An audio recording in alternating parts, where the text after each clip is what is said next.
La hora bruja. Charlas a media voz.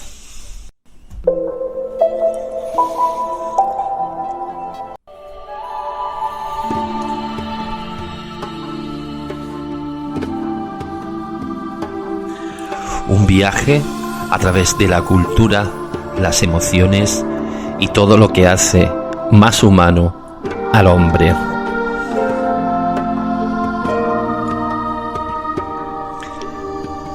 Cada viernes en la web revistasabermas.com, un repaso a la actualidad cultural y entrevistas a personas que aportan autenticidad y tienen un punto de vista distinto y enriquecedor de la realidad. Un programa de revistasabermas.com.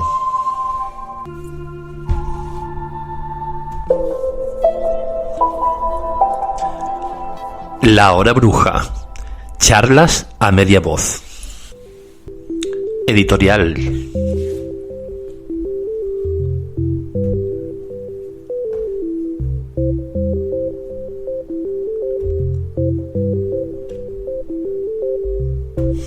Un pueblo sin cultura no es un pueblo.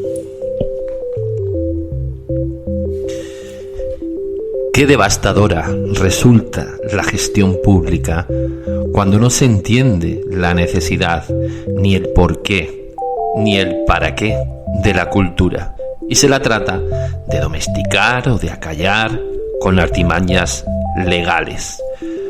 Cuando se ponen en marcha ideologías del miedo, del odio, del rencor, solo quedan entonces desiertos, vacíos.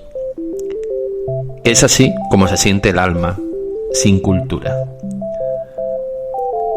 Precisamente ahora, que lo que más necesitamos es cultura, es unir, es crear espacios de convivencia, es construir, es sembrar las raíces del mañana, tejer nuevos lazos creativos sin imponer ni tratar de desdibujar al otro como si fuera un enemigo.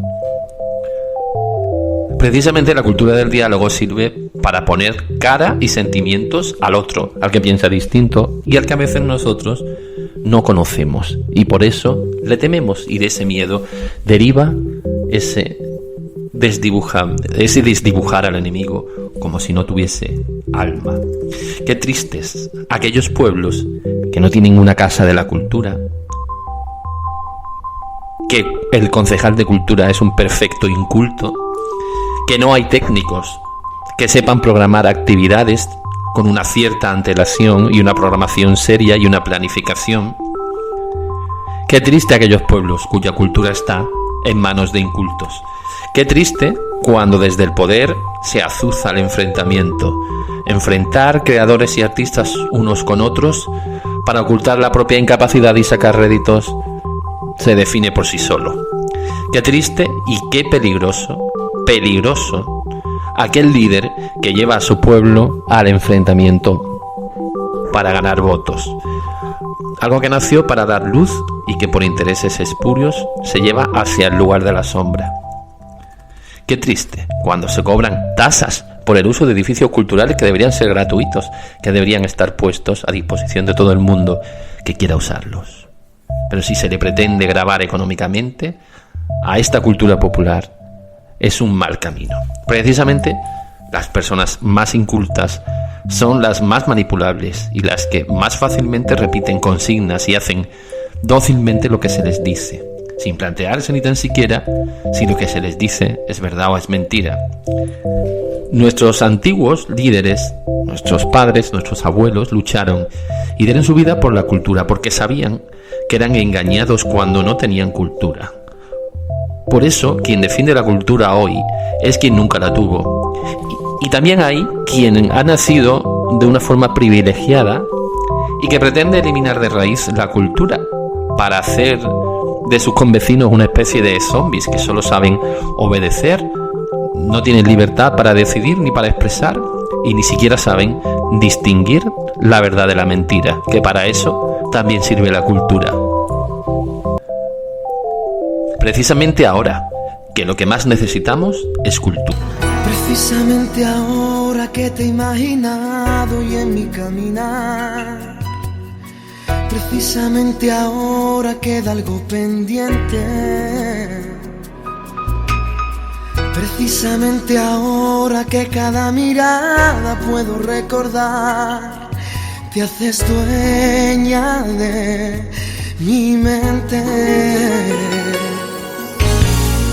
Precisamente ahora que el levante seca la ropa mojada, precisamente ahora, mira, ya no llueve, ya no llueve. Precisamente ahora pienso que tuvimos, niña, que esperarnos antes de tentar la suerte. No, no, no, no me llores más, preciosa mía. Tú no me llores más, que enciendes mi pena. No me llores más, preciosa mía. Tú no me llores más, que el tiempo se agota entre lágrimas rotas por la soledad.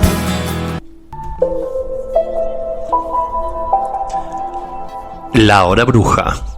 Charlas a media voz.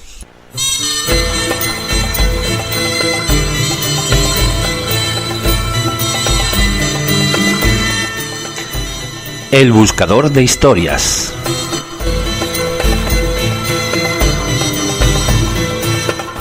Saber de dónde venimos para saber a dónde vamos. Vivimos en una cultura del deporte hoy en día, y ¿quién no? ¿Quién no hace deporte? Pero ¿a qué no saben que la primera instalación deportiva en Marchena, y una de las primeras en Andalucía, fue el juego de pelota que estaba instalado desde 1541, al menos que tengamos dato escrito, en el juego de pelota del Palacio Ducal de Marchena? Un juego de pelota que venía de Francia y al cual el duque era muy aficionado. Estoy loco por el tenis, me encanta su juego tan emocionante. Estoy loco por el tenis, me encanta su ritmo tan electrizante. Estoy loco por el tenis y lo quiero practicar para ver si mañana soy un Santana para triunfar. El juego del tenis va a empezar, a prepararse todos que vamos a bailar. Tenemos dos documentos históricos que nos prueban la existencia de este frontón en el Palacio de Marchena. Tenemos que era una orden de pago del duque dirigido a su mayordomo, Francisco de Saavedra, para el pago de deudas contraídas en el juego de pelota, al cual era muy aficionado el duque, y fechado en el 12 de marzo de 1541. El otro documento es una orden de pago a Juan de Godoy, persona de confianza del duque, por lo que ganó en el juego de pelota contra el duque. Un documento de 1545, de julio. ¿Había dinero de por medio? Es decir, apostaban. Pues era habitual que los jugadores cruzaran apuestas. El dinero se colocaba debajo de la red.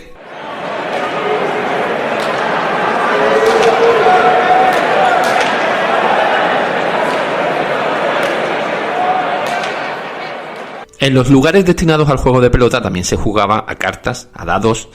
Los dueños de las salas de las principales ciudades también alquilaban estas pistas deportivas, además de pelotas, raquetas, le proporcionaban vino y comida para los banquetes, que a menudo se celebraban tras el partido. La hora bruja. Charlas a media voz.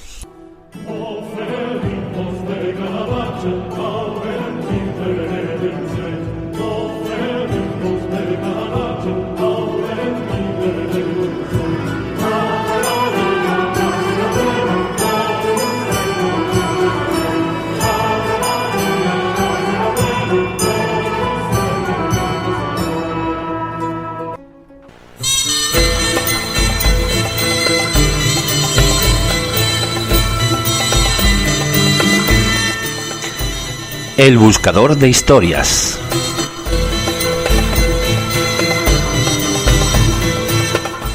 saber de dónde venimos para saber a dónde vamos.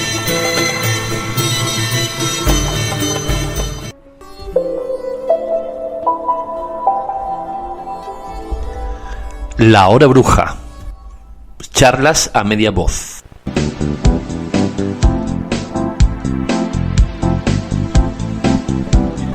Agenda cultural.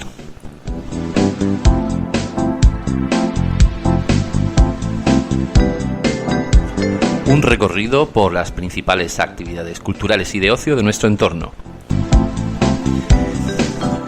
Bueno, pues ahora os vamos a contar algunos planes interesantes para hacer este verano, en las próximas semanas, porque, bueno, ya podemos salir a la calle, ya hemos estado muchos meses confinados y ya podemos, con precaución y con mascarilla y con mucha paciencia, volver a retomar las actividades culturales. Así que aquí os dejamos las que hemos encontrado que tienen así más interés, por cercanía y por temática. En Utrera tenemos el Festival Castillo de Utrera, que empieza el sábado 11 de julio. En cuanto a actividades de adultos, por ejemplo, tenemos el espectáculo Luna que se quiebra con Tomás de Perrate, Chani de Morón y Leonor Leal. Muy recomendable, por supuesto, el sábado 22 de agosto, apúntatelo en la agenda porque yo voy a ir. El espectáculo Paraísos Mejores, con Javier Ruibal y Quinteta. Es decir, ya sabemos, Javier Ruibal, ese huracán de aire fresco de Cádiz, que mezcla todas las músicas posibles y que lo convierte en una obra de arte. Es Javier Ruibal, no hay que perderse este espectáculo musical el sábado 22 de agosto en el Festival Castillo de Utrera. Y el viernes 28 de agosto, festival, dentro de este mismo festival, espectáculo Mejor Imposible, versión de COVID-19 de Síndrome Clown, el grupo de teatro tipo clown que, bueno, que ya conocemos porque ha venido mucho por todas las localidades de la provincia de Sevilla y ciudad, y que, bueno, que podemos ver el viernes 28 de agosto en el Festival Castillo de Utrera. Hay que recordar que en Utrera existe este año Festival Flamenco, el potaje de Utrera, y es bien entrado el mes de agosto. Pero para ir calentando boca, tenemos el miércoles 5 de agosto el espectáculo flamenco Casa Pitín. El miércoles 12 de agosto Esperanza Fernández presentando su espectáculo Compás tras Compás. El miércoles 19 de agosto Pedro el Granaíno con su espectáculo Savia Nueva.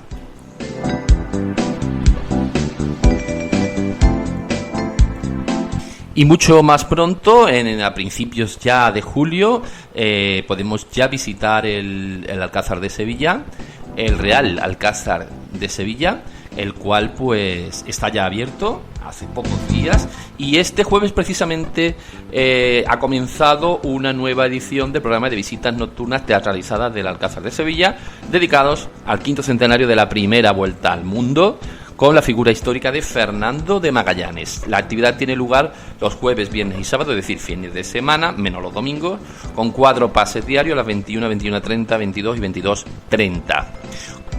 Hasta diciembre se pueden reunir en grupos de hasta 20 personas, y las entradas tienen un precio de 14 euros y se pueden comprar en la web alcazarsevilla.org. También este fin de semana comienza en Sevilla el Festival Cultura y Compañía, una iniciativa cultural puesta en marcha por la empresa Contulsa, sociedad gestora de Fibes, y la agencia sevillana Beyond Worldwide, en un espacio al aire libre habilitado en el Palacio de Congresos para las noches de verano. La programación la abrirá el sábado el artista Alex O'Doherty con su espectáculo Imbécil, midiendo las palabras. La oferta completa, así como la compra de entradas, se puede consultar en la web del proyecto bicultura.com, bicultura.com. Como decimos, el Festival Bicultura en Sevilla, en Fibes, que incluye conciertos de Canca, Second, o Ala Malikian, el gran violinista, con la gran noche de los musicales, además, donde las grandes voces del teatro musical se reúnen junto a una orquesta de 80 músicos para brindar un recorrido por los musicales más emblemáticos. Tampoco hay que olvidar el concierto de Miguel Poveda. Además hay un homenaje a Rocío Jurado de la mano de Laura Gallego. También habrá conciertos de Loquillo y Carolina Durante. Todo durante los meses de julio y agosto en el Festival Bicultura de Fibes, Palacio de Congresos de Sevilla.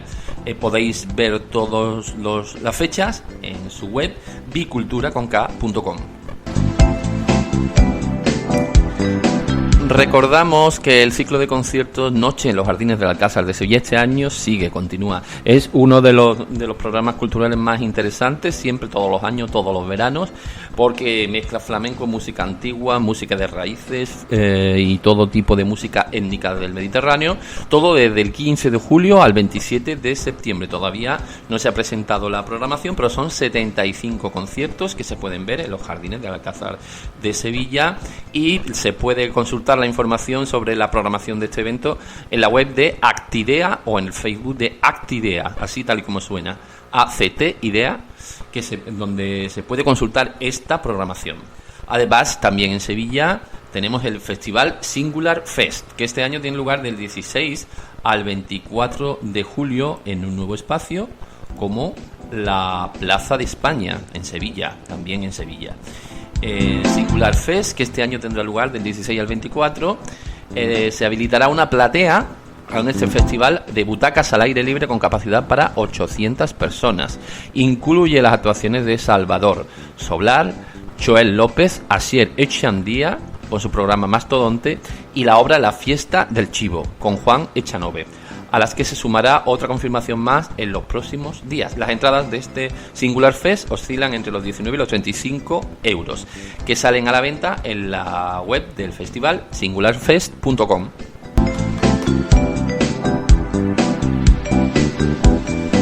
Y el Festival Cultural en el Teatro Romano de Itálica también sigue este año, con la programación que se puede ver directamente en un escenario histórico, un conjunto arqueológico de Itálica, en Santi Ponce, del 7 de julio al 1 de agosto. Y el 7 y el 8 de julio empieza con el Teatro Cabaret La Vie est Belle de Babilón Cabaret. El 10 y 11 de julio, Cía Marcos Vargas y Chloé Brulé con Los Cuerpos Celestes. El 14 y 15 de julio, Teatro Clásico de Sevilla con La Estrella de Sevilla. 17 y 18 de julio, Cía de Danza Fernando Hurtado. Y el 21 y 22 de julio, compañía TNT Atalaya con su espectáculo Madre Coraje.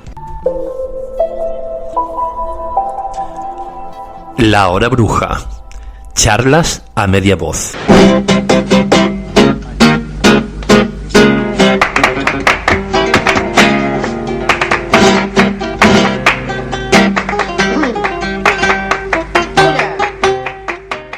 Vamos a hablar un poco de cultura, de la cultura del vino, que es gastronomía, que es cultura y que es Andalucía también. Aunque hay grandes bodegas jerezanas produciendo vinagre, se considera que la bodega Páez Morilla produce el mejor vinagre de Jerez, porque esta bodega fue la primera bodega en comercializar y especializarse desde sus inicios en este producto, y por lo tanto produce uno de los mejores vinagres del mundo, según los expertos. Tiene la cualidad de realzar este vinagre el sabor de los platos que toca, como aliño, picadillo, gazpacho y otros platos que nos pide el cuerpo cada verano cuando llegan estas fechas. El vinagre es vino más la bacteria ascética. Antiguamente se tiraba el vino que estaba picado o avinagrado, hasta que el hijo de un sencillo tabernero de Jerez, Antonio Páez Lobato, se le ocurre en 1946 vender el vino avinagrado como vinagre de Jerez por toda España, partiendo de cero y recorriendo el país con una moto.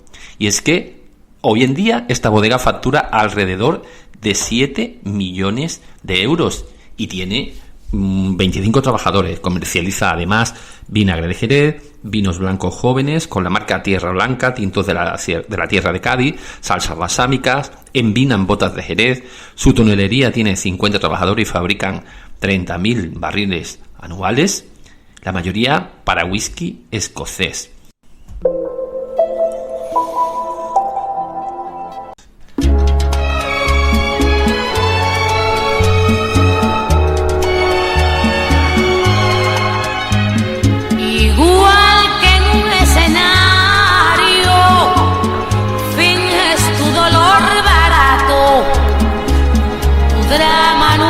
necesario. Ya conozco ese teatro, mintiendo, qué bien te queda el papel. Después de todo parece que esa es tu forma de ser. ¿Y a ti por qué te gusta el teatro? Uy, el teatro me gusta por un montón de razones, pero la principal es porque el teatro es como la vida. El teatro es como una amiga o un amigo con quien te vas a bailar, te vas a contarle algo, charlas con él o con ella, puedes volcarle tus tristezas más profundas, tus dramas más grandes, como está diciendo Lupe en esa canción. Bueno, hay que decir además que tú has hecho teatro y vamos a hacer teatro. Bueno, yo te voy a ayudar, pero tú vas a hacer teatro. Ana Castillo es profesora, es docente y bueno, ella va a desarrollar este verano, con nuestra ayuda de Revista Saber Más, pero con su iniciativa, unos talleres de teatro a los que ya ha tenido mucho éxito, se ha apuntado mucha gente. Lo único que es que se está terminando de cerrar los grupos. ¿Por qué ahora teatro en Marchena? Teatro ahora en Marchena porque después de esta experiencia que hemos vivido todos con el COVID-19, justamente durante esta pandemia surgió por una iniciativa tuya, José Antonio, a raíz de unos documentos que tú habías encontrado del siglo... De 1528. Vale, del siglo XVI más o menos, que no quería meter la pata, sobre la propia Marchena, guionizaste la historia y nos pediste a algunos amigos y a mí que participáramos para darle cuerpo y para convertirlo en historia, para dramatizar la historia. Y nos lo pasamos tan bien, fue una experiencia tan bonita, que nos unió tanto, a pesar de la distancia, que nos reímos, que compartimos, que nos mandábamos las grabaciones, tan bonito y enriquecedor, que a partir de ahí pues dije, anda, ¿y por qué no hacer un grupo de teatro diferente? Sé que en Marchena ya hay grupos de teatros para mayores, para adultos, pero yo estoy hablando de hacer teatro experimental, hacer teatro, microteatro, y un tipo de teatro que luego podamos salir a las calles y podamos representarlo en nuestra preciosa Marchena, con esos monumentos, con ese paisaje tan bonito. Inicialmente la idea era montar como teatro de calle la historia de una puta bellaca, que así es como se le puso a esta historia, porque es un guión adaptado por mí, pero que la historia es el juicio de Escobar. Los dos primos se llaman Escobar, son dos primos que se enamoran y que el chaval rapta a la chavala y los condenan a muerte a los dos por estar enamorados. Una historia de película. Yo cuando la vi por primera vez y la leí, era como si estuviera leyendo una novela, y era un documento histórico en juicio de 1528. Y entonces, pues, desde que lo vi, supe que de esa historia había que llevarla, había que divulgarla. No supe cómo, ni cuándo, ni por qué. Y entonces se me ocurrió la idea de llevarlo, bueno, de dramatizarlo con sonido, y luego, si es posible, hacer un audio. Porque yo creo que esta obra, representada en las calles donde sucedió realmente los hechos, que realmente sucede en torno a la cárcel, la zona de la cárcel, la plaza arriba, porque ahí es donde se ejecutaban las penas antiguamente, al lado del Palacio Ducal. Yo creo que esto, vamos, promete. Y además, si tenemos en cuenta que vamos a hacerlo a través de unos talleres que en los que, bueno, se han apuntado ya muchas personas, que desde que pusimos la primera, digamos, publicidad en la revista Saber Más, y desde entonces pues se ha apuntado mucha gente, ¿no, Ana? Sí. Curiosamente vamos a tener que hacer varios grupos. Un grupo de niños, un grupo de adolescentes y un grupo de adultos, porque han llamado padres preguntando, vamos, interesándose por qué tipo de actividad se va a realizar. Se lo he explicado y están muy interesados, y como estas cosas funcionan así, como los chiquillos pues conocen a sus amigos o tienen amigos afines, están dispuestos a venir por grupos. Entonces, claro, como son edades diferentes, a no ser que la obra requiriera en algún momento algún montaje que realizáramos, algún personaje pequeño, mayor, pues sí que se podría trabajar temáticas diferentes para edades diferentes. Hay que decir que aunque esto suena una cosa así lúdica, pero Ana se lo está tomando muy en serio y lo está, digamos, tiene una planificación hecha, una planificación temporal, tiene unos objetivos, tiene una metodología didáctica, como ella es docente, además yo creo que tú hiciste filología española, ¿no? Hispánica, entonces pues conoces bien el teatro como la forma de trabajar en el... Bueno, ¿y qué vamos a hacer los que nos apuntemos, los que trabajemos en este taller de teatro? Cuéntame. Pues mira, el teatro es una disciplina que requiere compromiso. Teatro es igual a compromiso.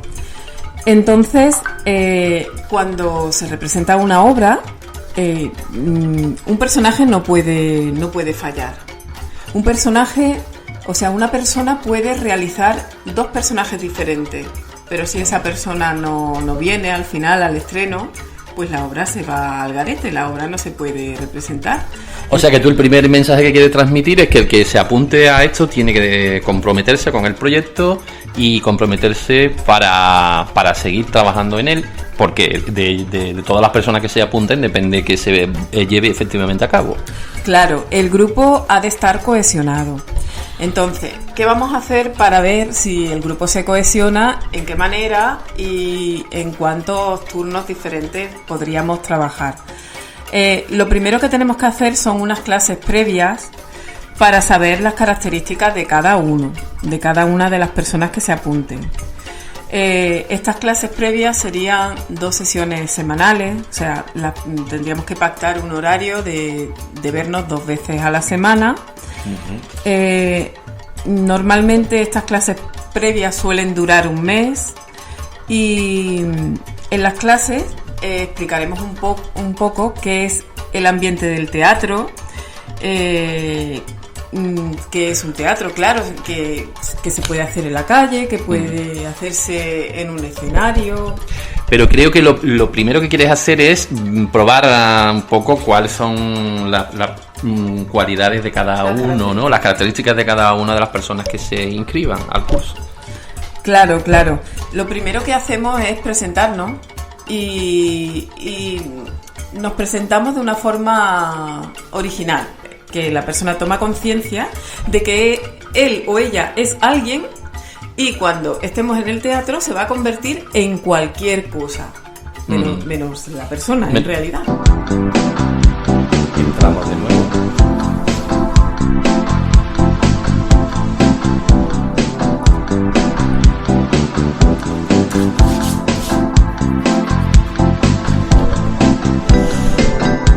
Ana, y además no se trata solo de trabajar el teatro como una puesta en escena, sino que además lleva un trabajo previo, ¿no? de cada persona para darle seguridad en sí mismo, para que sepa controlar el escenario, para que sepa moverse en un escenario, para que sepa controlar los espacios en ese escenario, ¿no? Exactamente. Además, animo a los tímidos y a las tímidas a que se apunten, porque justamente esta actividad sirve, aparte de para conocerse a sí mismo, para conocer a otras personas, y también para perder la vergüenza.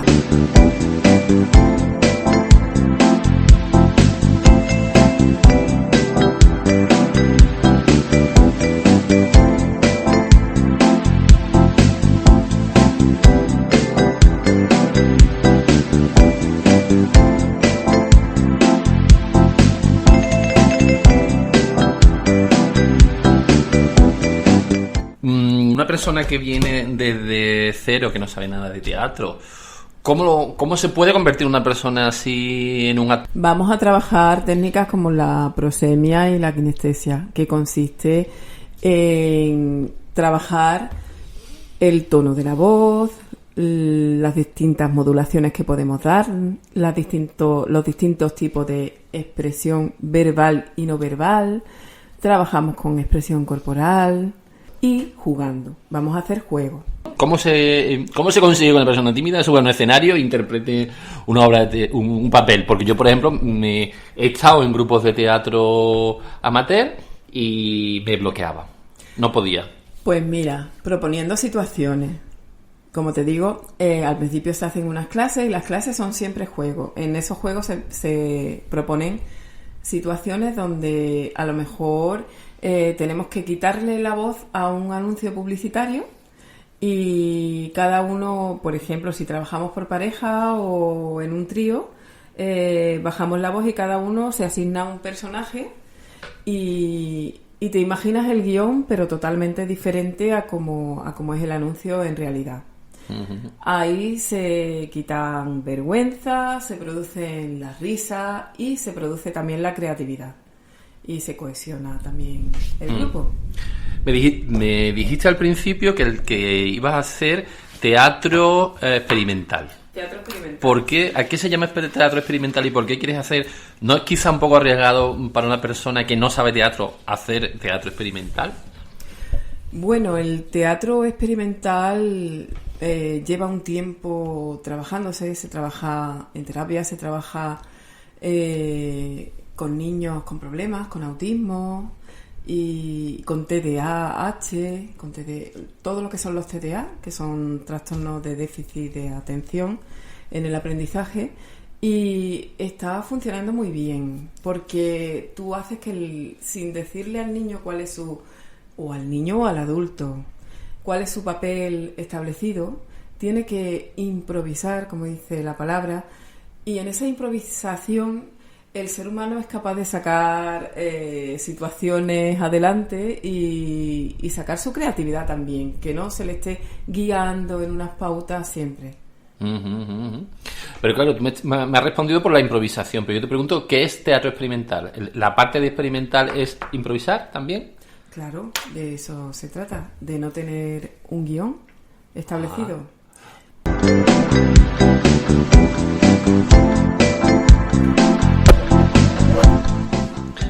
Ana, cuéntame los grupos de teatro en Málaga en los que has estado. No habrás hecho teatro con Banderas, ¿no? Con Antonio Banderas, ¿no?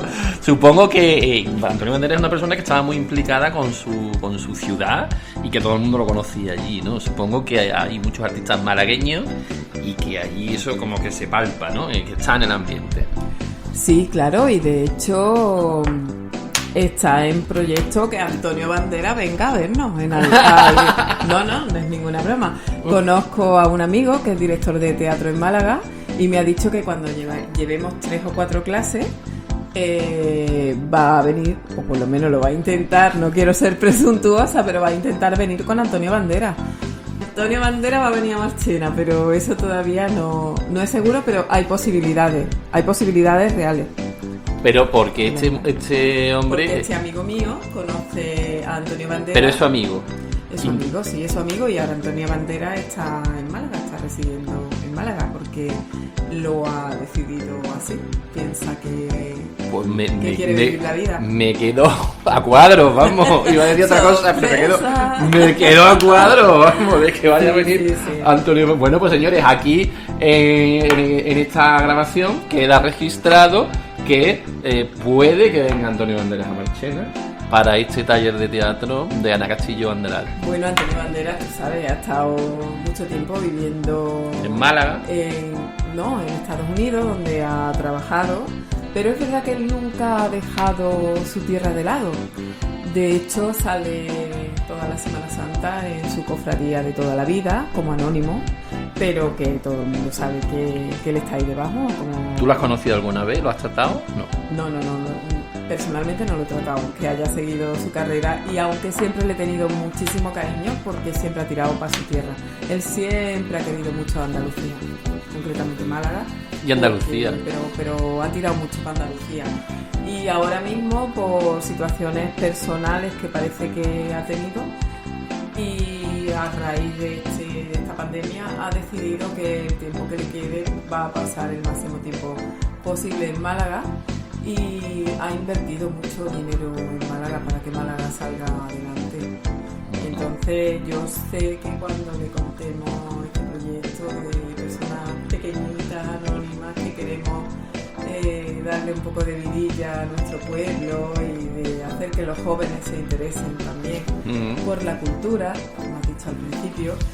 Yo creo que no se va a negar, porque es una persona sencilla y me preguntaste antes, se me olvidó, acerca del teatro experimental.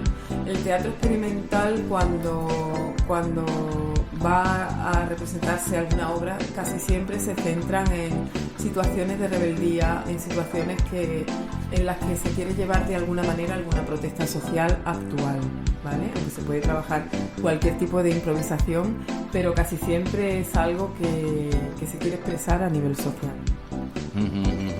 Justamente igual que el personaje de la puta bellaca, ¿no? ¿Cómo te sentiste interpretando ese personaje? ¿Hiciste tuyo por completo ese personaje? Que por cierto, cuando terminemos esta entrevista vamos a poner la historia de la puta bellaca, en la que tú eres la protagonista y en la que tú te implicaste muchísimo, escribiste una parte, porque hay que decir que la historia de la puta bellaca está escrito a partir de un texto del siglo XVI, pero no es el texto original tal cual del juicio. Tiene muchas cosas de ese texto original, pero tanto la estructura de la obra como las frases es una construcción mía. Es decir, no es... Esa es la obra que vamos a representar en este taller de teatro al final. Pero hay que decir que Ana, como en esa época teníamos cerca el Día de la Mujer y demás, pues ella quiso hacer yo le propuse que escribiera un monólogo en medio de un juicio donde están juzgando al personaje que ella interpreta, y eso lo escribió ella, lo escribiste tú, y yo sé que pudiste todo el alma y todo el corazón, ¿no? Sí. ¿Cómo te sentiste con ese personaje? Pues mira, me sentí identificada con una mujer del siglo XVI, una mujer de la Edad Media, con todas las limitaciones que pudieran tener las mujeres en esa época. En esa época también había feminismo, pero se tapaba, no era tan visible como ahora.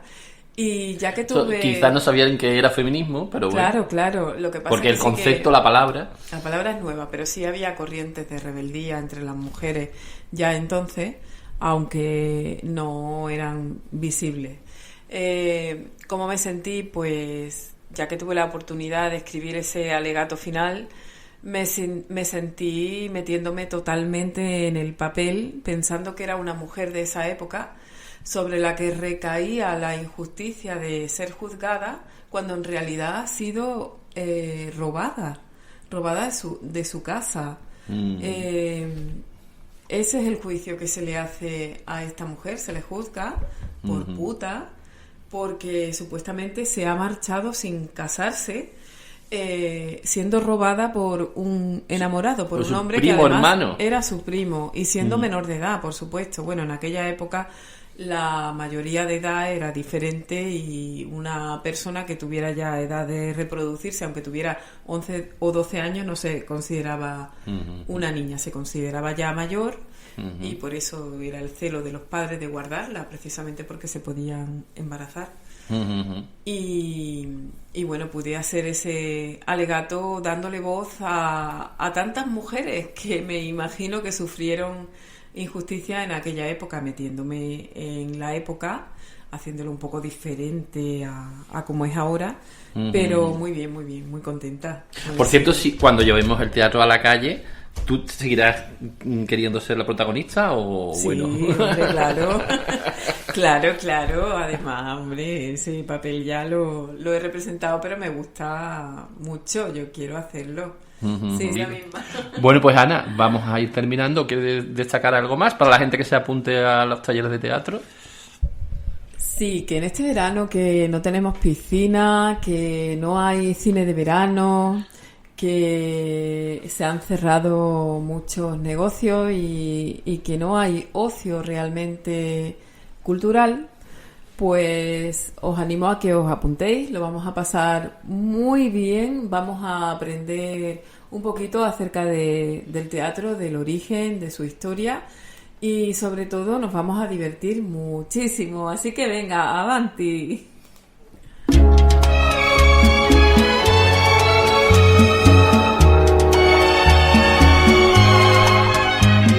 Igual que en un escenario finges tu dolor barato, es necesario. Ya conozco ese teatro, mintiendo, qué bien te queda el papel. Después de todo parece que esa es tu forma de ser. Yo confiaba ciegamente en la fiebre de tus besos, mentiste serenamente y el telón cayó por eso. Recuerdo tu simulacro, perdona que no te crea, me parece que es teatro. Y acuérdate que según tu punto de vista yo soy la mala. ¡Ay! Teatro, lo tuyo es puro teatro, falsedad bien ensayada.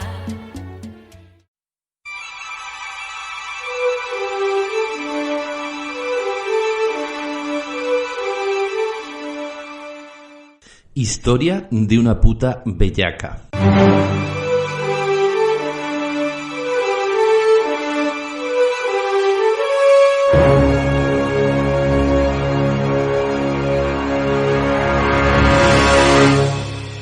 Hasta los años 50 del siglo XX era costumbre que aquellos mozos que estaban enamoradas de mujeres que no tenían el consentimiento de sus padres raptaran a las mujeres y se ayuntasen con ella para forzar a los padres a tomar una decisión.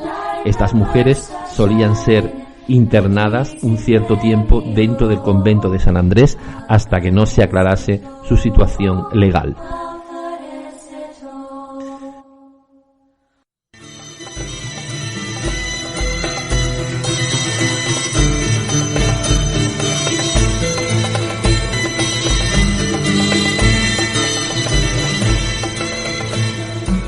Debo condenar y condeno a Catalina de Escobar a la pena de muerte y que sea metida en un monasterio hasta que el duque, mi señor, otra cosa mande.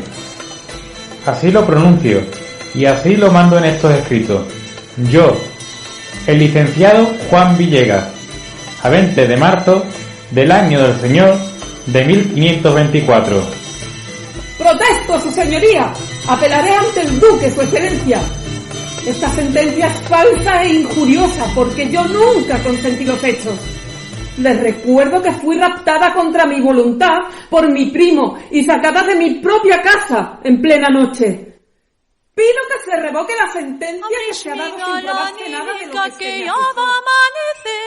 Abrish mi galanica que ya va a amanecer, abrish mi novo sabro, mi lindo amor. Catalina de Escobar, hija del alcaide del castillo de Paradas, no imaginó que su propia familia la llamaría puta bellaca cuando la noche del 28 de noviembre de 1523 saltó las tapias de su castillo con la ayuda de su primo hermano Juan Escobar, que se declaró menor de edad e hijo del regidor y recaudador de Marchena Pedro Álvarez Becerril, y se fugó con él.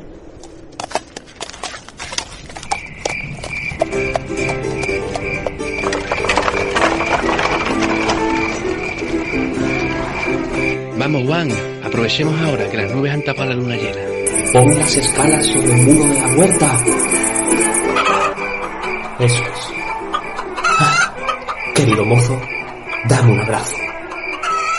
Como Juan de Escobar que me llamo, que no me equivoco si digo que me espera la gloria tras esos muros.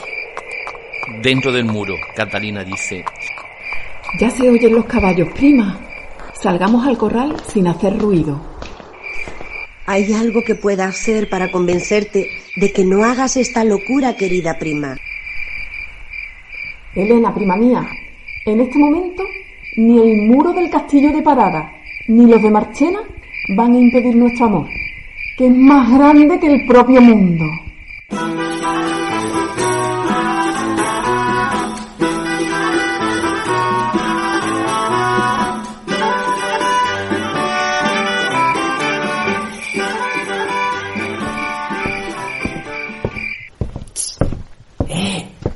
Catalina. Ese es el dulce sonido de la libertad.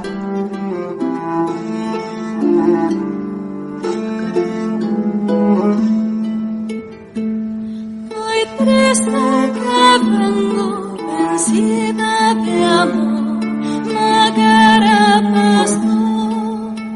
Por la fuerza, con palabras o temores o inducimientos, Juan de Escobar sacó a su prima hermana, Catalina de Escobar, doncella honesta, hija de Bartolomé Escobar, alcaide de Paradas difunto, y estuvo usando de ella a su voluntad, siendo, como es, su prima hermana. Digo y repito que he sido forzada, y no habiendo intención, no hay delito. Me ajunté con mi primo para casar con él. Por lo tanto, no tengo pena, y si así fuera, no sería de muerte, por lo que pido que me deje por libre.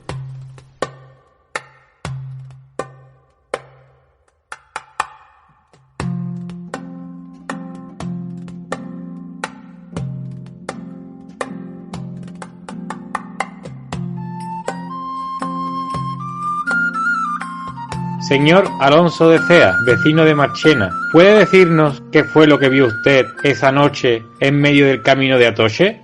Era un mozo montado en un caballo morcillo, con un zayo paradillo, viejo, y unas polainas y un velo tocado y unos zapatos de villa. Llevaba un mozo con una lanza. Delante llevaba una mujer tocada, con una toca, tapada con el canto de la toca, cobijada con un mantillo negro. Era el hijo de recaudador. Lo vi porque la luna era muy clara y me acerqué tanto que el lancero me quiso dar. Me fui a casa justo cuando ellos intentaban entrar en Marchena, por la puerta de Ozuna. Alta, alta es la luna cuando empieza a esclarecer. ¡Harto! ¿Quién va? Soy el hijo del recaudador, Juan de Rojas. ¡Abridme paso! Traigo a mi prima enferma de Paradas con calenturas. Vamos a casa del doctor Diego Sánchez. Pasa, pero no te va a salir gratis. Dame hisco maravedí. Mi hija estaba cenando en mi casa del castillo de Paradas. Se levantó para ir al corral y ya no la había más.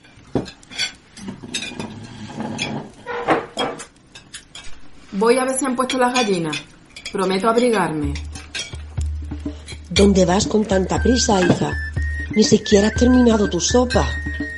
Señora María Hernández, ¿las puertas estaban cerradas? Con llave y tranca.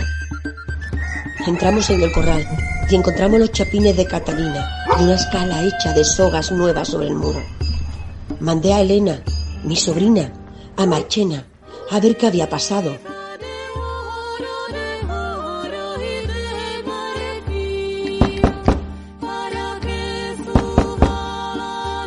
¿Quién va? Pero prima, qué mal es este. Vengo a casa extraña y te hallo echada en la cama con un hombre. No sé si darme bofetadas o dártelas a ti. No te des bofetadas, que en mi casa estoy y no viene al caso. Eso que hacéis, ni lo que decís. Así que vuélvete por donde has venido. Don Juan de Benavides, vecino de Marchena, ¿qué vio usted aquella noche? A las 5 de la mañana vino a mi casa mi suegra, la mujer del recaudador Pedro Álvarez, diciendo que a las 11 su hijo había traído a su casa a su sobrina, Catalina, hija del alcaide de Paradas. Al principio le había dicho que Catalina venía a curarse, porque tenía calenturas.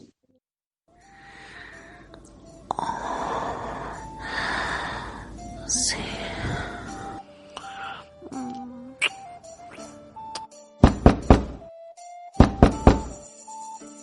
Hijo, abre. ¿Qué escándalo es este? ¡Abre! ¿Madre? Hay una explicación. La prima Catalina de Paradas... No hace falta que me expliques nada, hijo. Tengo ojos en la cara. Y tú, sobrina, no hace falta que te levantes. No te vayas a empeorar de tus calenturas. Jamás me esperaba esto de ti. Si tu padre levantara la cabeza, no sé qué pensaría. Tía, he venido a esta casa porque esta es mi familia. Pero no como tú piensas. Tú no eres mi tía, eres mi suegra. Y Juan, mi primo, es mi marido. Así que he venido aquí con él, como una esposa acude al lecho de su marido. Juan, Siempre he sido tu cómplice y te he tapado tus desvaríos, pero has ido demasiado lejos. ¿Pero qué es este jaleo? ¿Es que no se puede dormir en esta casa? ¿Pero qué ven mis ojos? Mi propia sobrina en la cama de mi hijo. ¡Puta! ¡Bellaca! No sabéis lo que estáis haciendo y la situación en la que me estáis dejando delante del pueblo. Yo os pido por merced que todo lo que hagáis sea muy secreto, por no perjudicar en mis cargos. En cuanto a ti, jovencita, ahora mismo voy y te llevo a tu casa con tu madre, y quizá te demos que no comas más pan.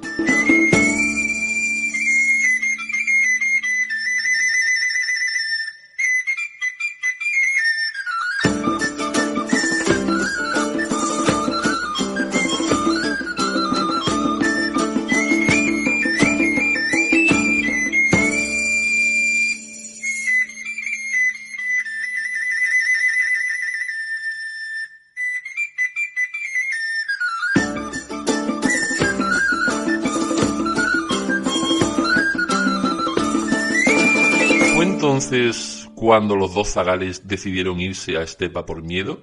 Pregunta el juez. No los he visto dormir juntos, pero en tal posición los tengo, pues andan por allá los dos muy juntos. Esa noche salieron de mi casa por encima de las paredes. Ella salió desnuda, y yo mismo la acobijé con mi capa y le llevé unas zapatillas de mi mujer. Como madre de Catalina, pido justicia, señor juez. Mi hija es doncella y ha sido raptada contra su voluntad y la de nosotros, su familia, raptada por su primo hermano, que es delito muy grave. No pararé hasta que se haga justicia. Yo como juez le digo que usted, señora, tendrá la justicia que busca.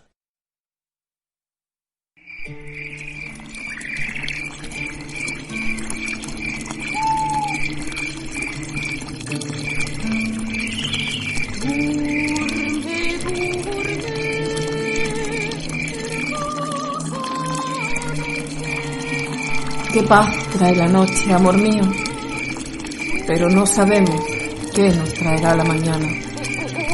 ¿Qué importa eso ahora? Estamos juntos, tú y yo, debajo de esa hermosa luna, y somos felices. Eso es lo que importa. Si muero mañana, moriré feliz de haberte tenido.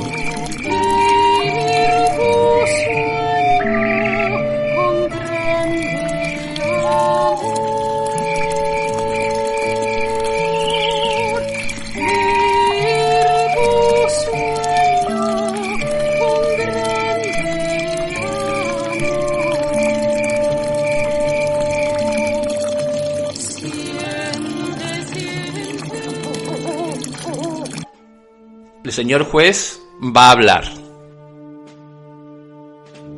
Su Excelencia, el Duque de Arcos, pide en un escrito mandado a este juez que aunque el culpable, Juan Escobar, ha confesado su delito, que por piedad no se ejecute la pena de muerte, sino que se le corte un pie, tal y como se acostumbra, y sea desterrado de estos reinos, y que no entre en toda su vida bajo pena de muerte. Igualmente, a Catalina se le perdona la vida y se le destierra de estos reinos. ¡Su señoría! Quisiera pronunciar unas últimas palabras en mi defensa, pues no quisiere que se me recordare como una mujer de dudosa moralidad. He sido desde niña educada para ser honesta, humilde, obediente, moderada en el hablar, el vestir y el llantar. Y bien sabe nuestro Señor Jesucristo que soñaba con casarme de blanco y por la iglesia y ser digna portadora de mi honra familiar. Me he mantenido casta y pura hasta el rapto de mi primo, al que tomé por marido cuando yací con él. Bien sabe Dios que reprimí siempre mis deseos de inventarme trovas para las fiestas familiares, aunque ciertamente se me dieran bien las rimas. Me pregunto hasta cuándo siempre se cuestionará la honra de las mujeres, porque hemos de pagar con castigo las cuitas y deslices de nuestros maridos, y cuándo dejaremos de ser sometidas no solo a estos, sino a la sociedad entera, como si fuéramos veneno o unas apestadas de las que hay que apartarse. Con Todos mis respetos, su señoría. Nuestra honestidad no es una cuestión de nuestra naturaleza, sino del vasallaje que se nos enseña. Y ojalá que en el futuro las mujeres dejen de ser culpables por el simple hecho de serlo.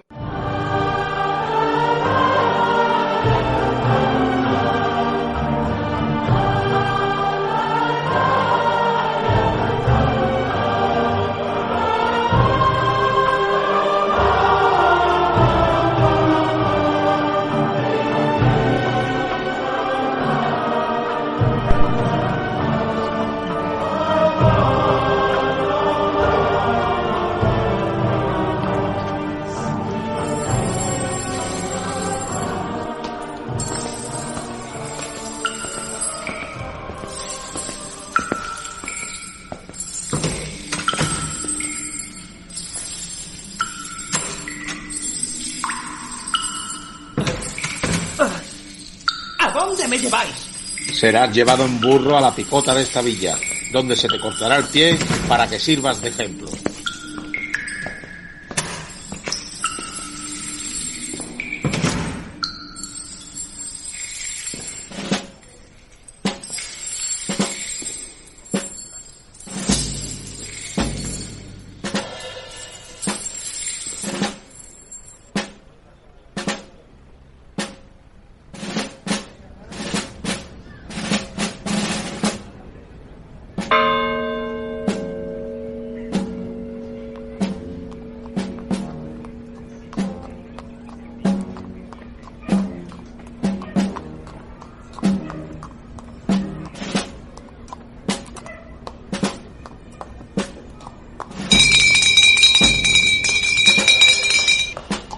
Esta es la justicia que manda hacer nuestro señor el duque. A este hombre, Juan de Escobar, que traemos montado en un burro y con grillos en las manos, porque se ha hecho carnalmente con su prima hermana y la sacó del castillo de Paradas.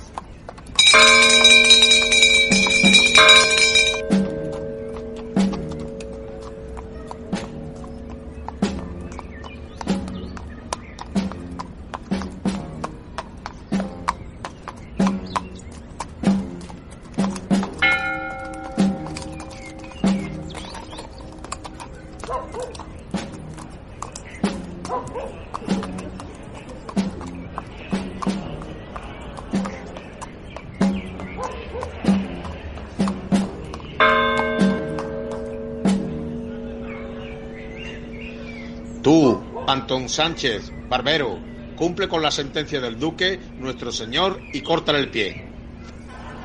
Tú, Juan de Francia, ni tú, Juan de Guirola, me podéis obligar a que cumpla con lo que no puedo, porque yo no soy matarife, sino barbero. Y si no hay aquí un maestro carnicero, no podré hacer este trabajo. ¿Pero qué dices, bellaco? Cumple con lo que se te manda, que para eso te pagan. El señor alcalde mayor, aquí presente, podrá dar más razones que yo.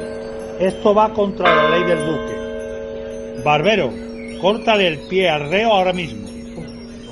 Por el rey, por el duque. Mi señor, que lo haga quien lo sepa hacer. Que alguien busque un carnicero ahora mismo, pero de aquí no se va nadie sin cumplirse la sentencia. Un vecino de esta villa ha pedido clemencia, que hasta que no haga un profesional para cortarle el pie no se haga, y no le corte el pie ante varios testigos. ¿Es que desconocéis el significado de la divina misericordia? Yo, Diego de Anaya, paje y pregonero de su excelencia el duque, digo que mi señor el duque manda que el dicho Juan de Escobar sea llevado a la cárcel de Zahara y desterrado de nuestros reinos en este mismo momento sin que se le corte el pie. Y así fue como la fortuna conspiró para que los dos jóvenes amantes pudieran vivir su amor libre de ataduras por encima de las leyes y de los hombres en un lugar apartado.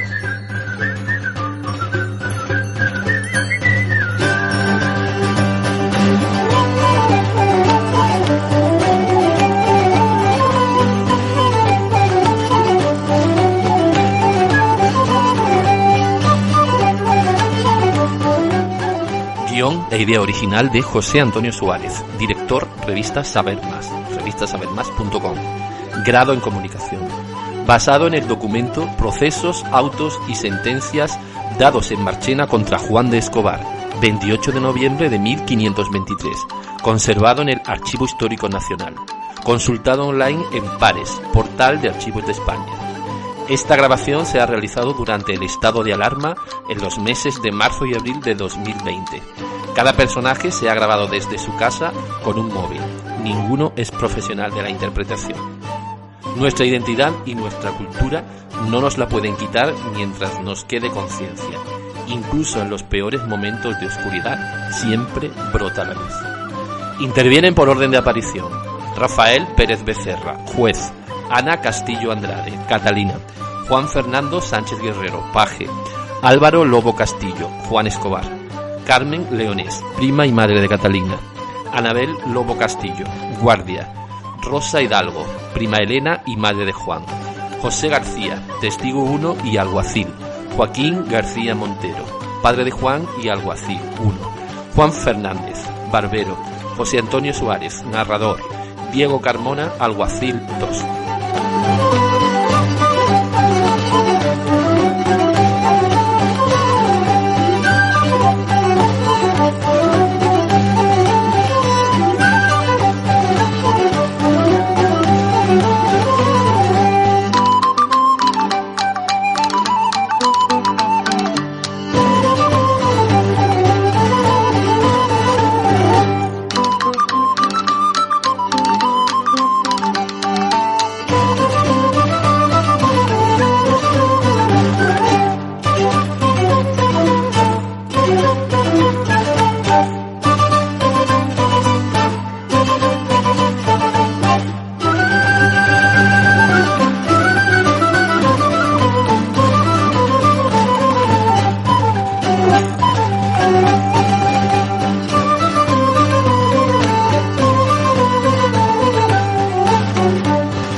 La hora bruja.